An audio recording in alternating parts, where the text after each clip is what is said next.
그러니까 부족한 게 왜 심각한 겁니까?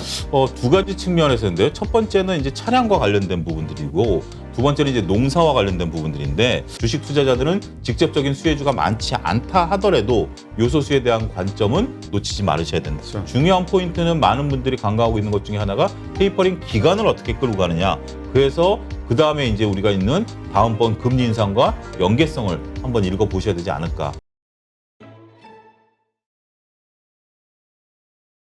네, 오늘 모신 분은 YG 경제연구소 차영주 소장님입니다. 안녕하세요. 안녕하십니까? 네. 요소수 품귀 현상, 뭐 이게 심각하다, 뭐 이런 얘기가 있는데 이게 무슨 얘기입니까? 예, 요소수라는 것부터 먼저 말씀 좀 드리도록 하겠습니다. 요소수라는 게 여러분들 주유소에 기름을 넣으러 가면 요소수 판매 이렇게 그 문구가 있는 거를 윤심 있게 보셨을 텐데, 요소수라는 게 이제 경유차라는 거에서 다양한 어떤 인체에 해로운 물질들이 운행을 하는 과정에서 나옵니다. 그것을 요소수, 그러니까 요소로 만든 물인데, 투명한 물인데, 이것을 통해서 화학 작용을 일으켜서 그 발암 물질과 먼지 같은 경우를 질소하고 물로 바꿔줍니다. 그 공해 물질들을. 그러다 보면 우리가 이제 경유 트럭을 따라가다 보면 가끔 이제 그 물이 떨어지는 걸 보실 수 있을 텐데, 이게 요소수 작용으로 인해서 되고, 질소라는 게 몸에 그렇게 해로운 건 아니기 때문에 질소로 바꿔주는 역할을 하는데, 이게 어떻게 보면 이제 환경에 이제 도움이 된다라고 그래서 일단 뭐 도입이 됐는데요. 최근에 나온 그 경유 트럭이라든지 경유 승용차라든지 경유 SUV라든지 이런 경우는 요소수가 없으면 시동이 아예 걸리질 않습니다. 그리고 요소수가 없이 운행을 할 경우에는 출력 저하라든지 엔진에 무리가 가게 되는데, 이러한 요소수가 현재 지금 국내에서 구하기가 어렵다. 이런 얘기들이 한 두어 달 전부터 업계에서는 회자가 된 것 같습니다. 일단 요소수 가격이 올랐고요. 그러니까 보통 우리가 이제 승용차 기준으로 5,000km마다 엔진 오일을 갈지 않습니까? 네, 그렇죠. 5,000km마다 승용 경유차의 경우에는 제가 알기로, 저는 이제 휘발유 차이기 때문에 약 5,000원어치 요소수를 넣는다라고 합니다. 근데 그게 지금 요소수를 넣으려면 있다 하더라도 최소한 15,000원에서 2만 원 정도를 넣어야, 그러니까 뭐 우리가 10,000원, 2만 원이야 가격 저항력이 없습니다만 5,000원에 넣던 걸 15,000원에 넣는다? 3배가 오른 거 아닙니까? 이런 것들이 소위 대란이 됐고요. 이런 것들이 지난주에 모 경제신문 일면 머릿 기사로 이게 등장을 했고, 그때부터 조금 심각하게 받아들이다가 최근에 요 며칠 사이에는 대부분 언론에서 관심을 가지면서 요소수가 부족하다 이런 얘기들이 조금 계속해서 나오고 있는 상황입니다. 네. 일단 우리가 실생활에서 이렇게 많이 이렇게 접하지 않는 거라 그런지 몰라도 네. 이거 뭐 없는데 뭐 어쩌라고 뭐 심각한 건가 이런 생각이 들긴 네. 하거든요. 이게 왜 그러니까 부족한 게 왜 심각한 겁니까? 두 가지 측면에서인데요. 첫 번째는 이제 차량과 관련된 부분들이고, 두 번째는 이제 농사와 관련된 부분들인데, 첫 번째는 차량과 관련된, 제가 오늘 여담입니다만 SNS를 제가 하고 있는데, 한 분이 어제 올렸어요. 요소수를 구할 수 없느냐. 자기가 요소수를 없는데 저기 동네 그 주유소를 갔더니 요소수가 없다 하더라. 저도 오다가 기름을 넣었는데 장안동 쪽에서 기름을 넣었거든요. 근데 요소수 없음. 그 편말을 받습니다. 근데 그분이 오늘은 차를 놓고 약속을 나간다라고 하는 거죠. 우리나라의 화물 트럭이 대략 한 330만 대가 현재 지금 굴러다니고 있답니다. 근데 지금 요소수를 넣지 않으면 앞서 언급드렸다시피 시동도 안 걸리고 엔진이 망가지기 때문에 차가 멈춰설 수밖에 없죠. 그 화물차 같은 그런 것들은 다 넣어야 되나 보죠. 넣어야 됩니다. 거의 경유차이기 때문에. 그래서 지금 330만 대 중에 극단적으로 언론에서는 약 200만 대가 쓸 수도 있다. 요소수가 없기 때문에, 물론 이제 요소수라는 게 매일매일 기름 넣듯이 넣는 게 아니라 일정 기간에 넣어야 되지만, 우리가 이제 엔진 오일 같은 경우는 저 같은 경우 1년에 한 2번 갑니다만, 화물 트럭 같은 경우 한 달에 한 번 갈거든요. 그래요? 그 거리가 있으니까. 운행을 많이 하니까. 운행 거리수가 있으니까. 그러니까 한 달에 한 번 요소수를 넣어야 되는데, 그 요소수를 만약에 못 넣으면 순차적으로 차들이 쓸 수밖에 없다라는 거죠. 그래서 비유를 하는 데 있어서 물류 대란이 일어날 수 있는 것들이, 과거 우리가 화물 트럭 하시는 분들이 이제 노조와 관련해서 파업을 하셨을 때는 인위적으로 멈춘 거지만, 이거는 강제적으로 멈춰야 되기 때문에 이것을 해결하지 않는 한 굉장히 어렵다. 근데 해결이 요원하다라는 게 또 한 가지 문제점입니다. 계속해서 좀 말씀을 드리면 우리 왜 요소수가 부족했느냐 이거가 이제 가장 큰 핵심 아니겠습니까? 요소수는 이제 요소를 수입해서 우리나라의 롯데정밀화학과 KG 케미칼이 롯데정밀화학이 50% 점유율을 갖고 있고요. 나머지가 이제 KG 케미칼이 이제 담당을 하고 있는데 우리나라에서 요소를 생산하는 기업은 없습니다. 전량 수입입니다. 전량 수입이다. 전량 수입인데 그 중에서 90% 넘게 중국에서 수입해 오고 있습니다. 근데 중국도 여러분들도 아시다시피 이 요소라는 게 석탄에서 암모니아를 추출해서 요소를 만드는데 석탄 대란이 일어나다 보니까 이 요소를 추출하는 것을 막고 있습니다. 석탄을 좀 떼는 게 급하지 그렇죠. 요소를 추출하는 게 문제가 아니다 보니까 중국 내에서도 요소 수가 부족하게 됐고요. 그러다 보니까 해외 수출을 현재 막아놓은 상황이다. 그러니까 업계에서 얘기는 수출을 우리가 허가를 받아서 수출을 했는데 통관을 안 시키고 있답니다. 여러 가지 이제 뭐 구수를 붙이면서 그래서 아쉽게도 90% 점유율을 차지하고 있는 중국에서 요소가 국내로 유입이 안 되다 보니까 국내 요소수 대란이 일어났고요. 이러한 대란은 지금 최근에 정부에서 산자부와 뭐 기획재정부에서 이런 것을 좀 풀려고 중국 당국자를 만났다. 뭐 이런 언론 보도가 있긴 합니다만 뚜렷한 수는 현재 없는 것으로 알려지고 있기 때문에 굉장히 이 문제가 심각성을 띠고 있다. 말씀을 드릴 수가 있겠고요. 두 번째는 이게 앞서 언급드렸다시피 요소수를 가지고 질소 화합물을 만들거든요. 네. 그러니까 우리 같은 게 비료가 대부분 비료가 질소 비료입니다. 그러다 보니까 내년도에 농사를 걱정해야 되는 그러한 문제까지 불거지고 있다. 그러니까 당장 화물 대란, 두 번째는 우리가 농사를 걱정해야 되는 그렇지만 이 해법은 그렇게 녹록치 않다. 그러게요. 뭐 예. 중국에서 90% 가져왔는데 이걸 다른 데서 가져오려면 또 수입선 대처하는 뭐 여러 가지 시간이라든가 많이 필요할 것 같은데. 시간, 물류 비용 또 단가의 상승 어마어마한 그런 부분들이 있기 때문에 중국이 풀어줘야 되는데 뭐 다는 아니더라도 일부 풀어줘야 되는데 이게 어떻게 보면 이제는 업계의 어떤 문제였다가 이제는 조금 정치적인 문제 또 나라 간의 문제 이런 걸로 지금 발전할 수밖에 없다. 지금 현실을 그렇게 목도하셔야 될 것 같습니다. 일단 그러면 정치적 타협만 그러니까 중국 정부에서 풀어주기만 하면은 그냥 통관만 되면은 다 모든 양이 들어오는 건가요? 아니면 그럼에도 불구하고 지금 상당히 부족한 상황으로 봐야 되는 건가요? 지금 이제 시작이다라고 보여지고 있고요. 중국 정부에서 이런 것들을 그러니까 언론에서는 이렇게 보도들을 하고 있습니다. 이것은 뭐 제가 추측으로 말씀드릴 수 있는 분야가 아니기 때문에 언론 보도를 이제 중심으로 말씀드리면 우리도 그런 게 있지 않습니까? 소위 말해서 이제 언론에 나온 얘기는 아니지만 가오가 있는데 이제 막은 지 얼마 됐다고 또 이것을 또 덥석 풀어주기에는 또 쉽지 않은 부분들이 되겠죠. 물론 이제 그런 것들을 푸는 것들이 정부의 협상력이 되긴 하겠습니다만 쉽지는 않을 것 같다. 그리고 정부가 조금 뒤늦게 뛰어들었다. 그러니까 뭐 정부의 뭐 잘잘못을 우리가 따질 건 아니지만 현실적으로 보면 이게 서두에도 말씀드렸다시피 업계에서는 두세 달 전부터 회자가 됐었는데 그리고 언론에 보도된 게 벌써 열흘 가까이 되는데 제가 이 녹화일 기준으로 봤을 때 하루 이틀 전에 지금 정부에서 대책을 세운다 뭐 이런 얘기들이 나왔거든요.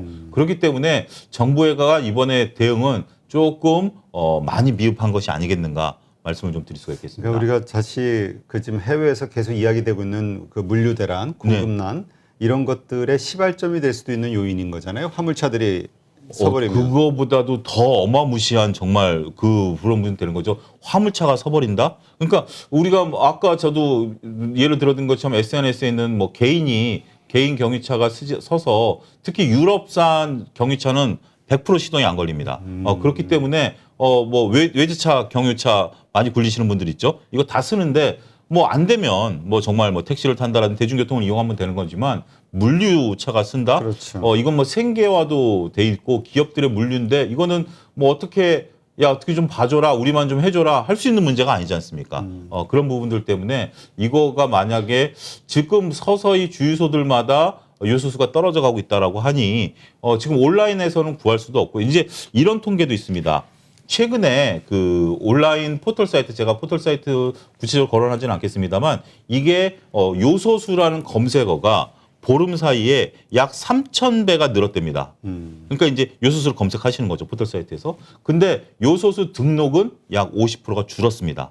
그러니까 이제 관심이 있으니까 비싼 가격에 정말 부르는 게 가격이니까 뭐 몇만 원이라도 갖고 계신 분들은 몇만 원이라도 팔겠다라고 올려야 되는데 올릴 사람이 없으니까 오히려 검색 그 엔진에서 검색하는 사람은 늘었지만 요소수를 등록하는 수는 50%가 줄었다라고 보면 이거는 정말 쉬운 문제는 아니다 말씀드릴 수가 있겠습니다. 네. 이게 저 같은 경우는 이렇게 그 생소해가지고 그렇게 와닿지가 않았는데 이렇게 말씀을 들어보니까 네. 이게 상당한 심각한 네. 문제를 유발할 수 있는 요소일 것 같기도 하네요. 예. 근데 지금 예. 보니까 KG 케미칼하고 롯데정밀화학이 공급 점유율이 80%라고 하네요. 예. 그러니까 롯데정밀화학이 1위고요. 한 50% 정도 하고 KG케미칼이 30% 정도 합니다. 그럼 이게 개별 기업단 이 두 기업의 지금의 이 상황이 뭐 어떤 뭐라 그럴까 그 악재를 주는 건가요? 좀 보통 이상의 큰 악재를? 그러니까 이제 주가 움직임을 보면 오늘 같은 경우도 조금씩 이제 어제 오늘 조금 오르긴 했는데 크게 오르진 못했습니다. 그 이유 중에 하나가 이게 악재거든요. 그러니까 이제 얘네가 만약에 이거를 생산함으로써 높은 단가를 받을 수 있으면 상관이 없는데 이들도 원료를 구할 수가 없기 때문에 가동을 못 한다라는 거죠. 그런 부분들 때문에 국내 수혜주를 찾아라. 지금 이제 많은 분들이 이제 투자하시는 분들 우리도 이제 이 방송을 해서 하는데 그 수혜주가 상당히 애매모호합니다. 그러게요. 이 요소수를 대체할 수 있는 물질이 있으면 모르겠는데 네. 그게 아니라면 수혜주가 뭐가 있을까요? 근데 오늘 이제 그런 부분들을 좀 말씀을 드리려고 하는 게 현재 지금 그 요소와 관련해서 수입과 판매하는 회사들 주가도 좀 올라가고 있습니다. 그런 회사들 주가도 올라가고 있는데 그런 부분들은 좀 조심스럽다. 그런 것들 추격 매수하기는 좀 조심스럽고 단지 요소와 관련돼서 지금 수혜를 볼 수 있는 것은 비료 관련주들. 대체제를 만들어낼 수 있는 비료 관련주들이 요소수 얘기가 나오면서 몇 차례 올랐습니다. 좀 강하게 올랐고요. 테마 형성들이 좀 됐기 때문에 이렇게 롯데정밀화학이라든지 이런 쪽들은 요소와 관련해서 오히려 올리기보다는 요소수와 관련해서 여러분들이 보셔야 될 것은 두 가지 관점이죠. 직접적인 수혜주를 보려면 비료주를 봐야 되겠고요. 요소수 문제가 물류대란을 일으키게 된다면 주가에 있어서 한 차례 큰 또 회오리가 몰아칠 수도 있다. 물류 비용의 상승이라든지 이런 부분들에 대한 부분들 때문에 주식 투자자들은 직접적인 수혜주가 많지 않다 하더라도 요소수에 대한 관점은 놓치지 말으셔야 된다. 우리가 차량용 반도체 정말 손톱만한 반도체 몇 개 갖고 지금 그 자동차 회사들의 주가가 맥을 못 추는 것처럼 지금 요소수 문제가 불거지게 된다라면 우리나라 지금 현재 가뜩이나마 어려운 증시가 한 차례 요동을 칠 수 있는 거죠. 그러니까 이게 보니까 네. 이게 두 기업에 한정이 되는 게 아니라 네. 아예 그러니까 아예 주식시장 전체에 악영향을 미칠 수 있는 트리거가 될 수도 있겠네요. 그렇습니다. 충분히 물류대란. 가능합니다. 자동차들이 쓰기 시작했다. 뭐 여담입니다만 오늘 뭐 저희 동네 3시부터 6시까지 아파트 정전입니다. 이렇게 얼마 전에 우리가 지금 KT 그 통신 대란 났을 때도 모든 것들이 흔들어 놨듯이 우리도 지금 전기가 안 되니까 집에서 난리예요. 와이파이도 안 되고 뭐도 안 된다고. 그런 것처럼 이게 자동차가 쓴다? 참 쉽지 않은 문제다. 결코 간과해서는 안 될 문제다. 말씀드릴 수가 있겠습니다. 네. 이게 또 생각지도 않았던 또 문제가 불거져 가지고 또 걱정이 되네요. 예, 그렇습니다. 근데 지금 사실 화학주 우리 말씀을 나눴으니까 네. 화학주에 대해서는 계속 피크아웃 논란이 있었잖아요. 그렇습니다. 그래서 예. 정유주는 뭐 계속 유가 상승에 더불어서 좀 괜찮을 수 있겠으나 화학주는 좀 어둡게 보는 네. 뭐 철강주도 그렇고요. 그렇습니다. 요즘 실적 시즌이었는데 화학주들 어떻습니까? 그 피크아웃 그 논란이 맞아 떨어졌나요? 일단은 답은 못 내놓고 있습니다. 그러니까 실적은 괜찮게 나왔습니다. 현재까지 나온 실적들을 보면 10월 말까지 나온 실적을 보면 생각보다는 좀 잘 나온 그런 모습들이었는데 그 이유 중에 하나가 중국이 다양한 환경 규제를 하다 보니 특히 화학 철강이 대표적으로 환경 그 유발 물질들을 많이 내놓다 보니까 이런 쪽들에 대해서 규제가 나오다 보니까 가격이 올라가게 되고요. 환경 규제를 하고 따라서 우리나라 기업들이 반사이익을 봤다. 따라서 그런 부분들에 의해서 3분기까지는 좋았다. 근데 4분기 그다음 분기에 대해서는 어떻게 보느냐? 애널리스트 분들이 답을 못 내놓고 있습니다. 그런 것들이 내년도에 지금 뭐 당장 이번 주도 테이퍼링 얘기부터 시작해서 테이퍼링의 기간에 따른 금리 인상에 대한 부분들 이런 것들을 하다 보니까 지금 삼성전자도 굉장히 조심스럽게 반반으로 갈리고 있지 않습니까? 애널리스트 분들이 이제야 뭐 얘기를 하고는 있습니다만 그런 부분들을 보면 피크아웃이냐 아니냐는 좀 시간을 애널리스트 분들도 지금 확답을 못 내놓고 있다. 어느 누구도 자신 있게 지금 내년도 경기 전망을 못 하고 있다. 그렇게 봐야 될 것 같습니다. 네. 지금 테이퍼링 말씀을 하셨는데 예. 지금 어떻습니까? 내일이잖아요. 예, FOMC. 내일 아침에. 예, 내일 아침. 네. 어떻게 전망하세요? 저는 테이퍼링에서 내일 아침에 포인트를 볼 때는 테이퍼링은 이제 기정사실로 받아들이고 있지 않습니까? 테이퍼링 이제 기간이 문제가 될 것으로 보여집니다. 기간을 짧게 가져가느냐, 길게 가져가느냐의 문제인데 테이퍼링 무한정하는 건 아닙니다, 여러분.